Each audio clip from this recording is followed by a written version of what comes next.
Hello everyone. कल हमने देखा था पार्ट 1 अध्याय 3 का। आज हम पार्ट 2 स्टार्ट करेंगे समकालीन विश्व में अमेरिकी वर्चस्व का। तो इसमें हम शुरुआत करेंगे इराक पर आक्रमण से। इराक पर आक्रमण जो कि 19 मार्च 2003 में 40 देशों ने मिलकर किया था, जिसका अमेरिका ने अगुवाई करी थी इस आक्रमण की। तो इसका नाम दिया था इसने ऑपरेशन इराकी फ्रीडम। इस नाम से इस अभियान को चलाया और इसमें इराक पर सैन्य हमला किया। अब इसका ये अमेरिका ने प्रमुख कारण ये बताया था ये सैन्य हमला करने का कि वहां पर जनसंहार के वेपन्स बनाए जा रहे हैं, बहुत ही एक्सेसिव वेपन्स बनाए जा रहे हैं, जो कि बहुत ही एक्सेसिव मतलब बहुत ज्यादा मात्रा में वहां पर वेपन्स बन रहे थे, लेकिन ऐसा कुछ साक्ष्य नहीं मिल पाए। इसका कारण जो बाद में पता चला वो ये था कि अमेरिका चाहता था वहां के इराक के जो भी तेल भंडार थे उन पर नियंत्रण काबू करना चाहता था और वहां पर अपनी मनपसंद सरकार लाना चाहता था। इसलिए अमेरिका ने वहां पर हमला किया और यूएनओ ने वैसे भी इसकी इजाजत नहीं दी थी, लेकिन तब भी अमेरिका ने इस पर हमला किया। इस हमले में इसका कारण इराक के तेल भंडार और मनपसंद सरकार कायम करना था। सरकार तो गिर गई, लेकिन अमेरिका के खिलाफ एक पूर्व व्यापी विद्रोह भड़क उठा। यह हमला असफल रहा। सरकार गिर गई, सद्दाम हुसैन की सरकार ज्यादा दिनों तक नहीं टिक पाई, वो गिर गई, लेकिन वहां के लोगों ने अमेरिका के खिलाफ बहुत बड़ा कह सकते हैं आप आंदोलन चलाया। और आपको पता होगा, और इसका मेन जो वो था कि मतलब यहाँ पे 3000 से ज्यादा अमेरिकी सैनिक मर गए थे और इससे कई ज्यादा इराकी सैनिक मरे थे और 50,000 से ज्यादा नागरिकों की भी जान गई थी इस युद्ध से। तो इस हमले में ये सब चीजें हुई और इससे ये पता चला कि अमेरिकी की एक यहाँ पे कमजोरी पता चली कि वो वहां पर शासन व्यवस्था बहाल नहीं कर पाया। ये एक अमेरिका इस युद्ध को असफल रहा। ये युद्ध ये जीत तो गया, लेकिन राजनीतिक रूप से ये असफल रहा। फिर देखेंगे वर्चस्व का अर्थ। अब वर्चस्व का अर्थ होता है जैसे कि कोई दो व्यक्ति हैं तो हम कह सकते हैं, जैसे हम बोल रहे हैं कि वो ताकतवर बनता जा रहा है या वो ताकतवर बनने का प्रयास कर रहा है, तो हर जगह वर्चस्व का एक मीनिंग है, मतलब हर कोई ताकतवर बनना चाह रहा है। ऐसे ही हर देश अपने आप को पावरफुल बनाना चाहता है, इसी को वर्चस्व कहते हैं। अब वर्चस्व 3 प्रकार से हो सकता है, एक तो सैन्य प्रभुत्व, आर्थिक शक्ति और राजनीतिक रुतबे। अगर ये तीनों चीजें हुई तो आप वर्चस्व बनाने में सफल रहेंगे। अब आपको पता होगा जैसे कि शीत युद्ध के बाद शीत युद्ध तक क्या हुआ कि 2 महाशक्तियां थी। अब जैसे ही संयुक्त राष्ट्र जो अपना यूएसएसआर था वो खत्म हुआ तो सिर्फ अमेरिका एक ही शक्ति रह गई और एक ध्रुवीय विश्व बन के रह गया।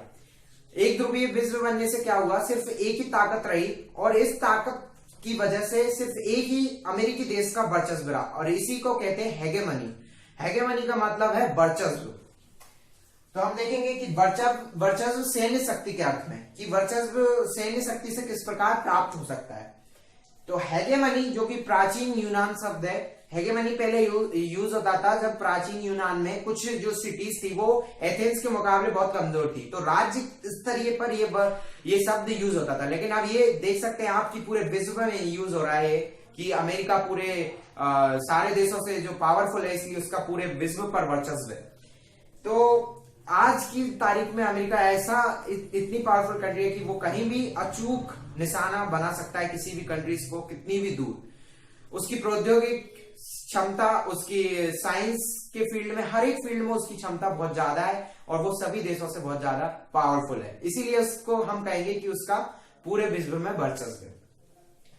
इसके बाद अमेरिका से नीचे के कुल 12 ताकतवर देश एक साथ मिलकर अपनी सैन्य क्षमता के लिए जितना खर्च करते हैं उससे कई ज्यादा अमेरिका खर्च करता है। यहाँ पे एक मेन चीज ये है कि जितने भी जो अमेरिका से नीचे पावरफुल देश है वो अगर टोटल मिला के जितना खर्च करेंगे उससे ज्यादा अमेरिका अपनी सेना पर अकेले ही खर्च कर लेता है, इसलिए उसकी सेना इतनी पावरफुल भी है। दूसरी बात, अमेरिकी सैन्य क्षमता की कमजोरी सिर्फ एक बात में जाहिर होती है, वह है अपने अधिकृत भूभाग में कानून व्यवस्था नहीं बहाल कर पाना। देखिए, अगर हमें अमेरिका की कमजोरियां पता करना है तो हमें विश्व के ऐतिहासिक परिप्रेक्ष्य में जाना पड़ेगा। हमें देखना पड़ेगा कि ताकतवर जो भी देश हैं वो ये क्यों करते हैं।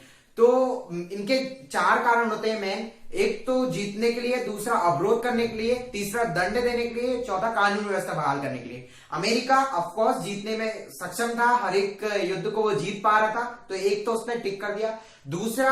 दूसरा जो कारण था अवरोध करने के लिए, बिल्कुल वो विरोध करता था जहां उसे विरोध करना है। तीसरा कारण था दंड देना, वो बिल्कुल दंड देता था। लेकिन जो चौथा कारण था वो था व्यवस्था बहाल करने, कानून व्यवस्था बहाल करने का, लेकिन वो इस चीज में असफल रहा। तो अमेरिका की सिर्फ एक ही कमजोरी हमको देखने को मिली, वो थी उसकी कानून व्यवस्था बहाल ना कर पाना।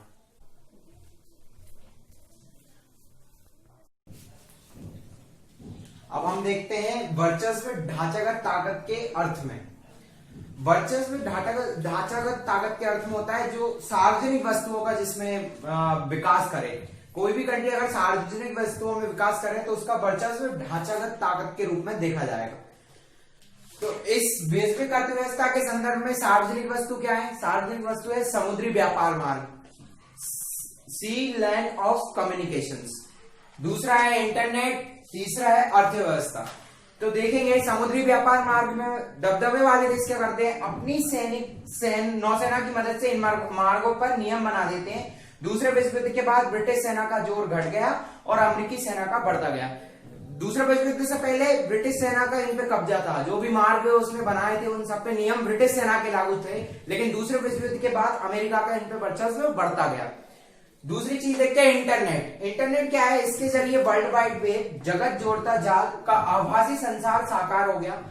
आभासी संसार तो साकार हो गया, लेकिन हमें यह भी याद रखना चाहिए कि इंटरनेट अमेरिकी सैन्य अनुसंधान परीक्षण का परिणाम है, जो कि 1950 में स्टार्ट हुआ था।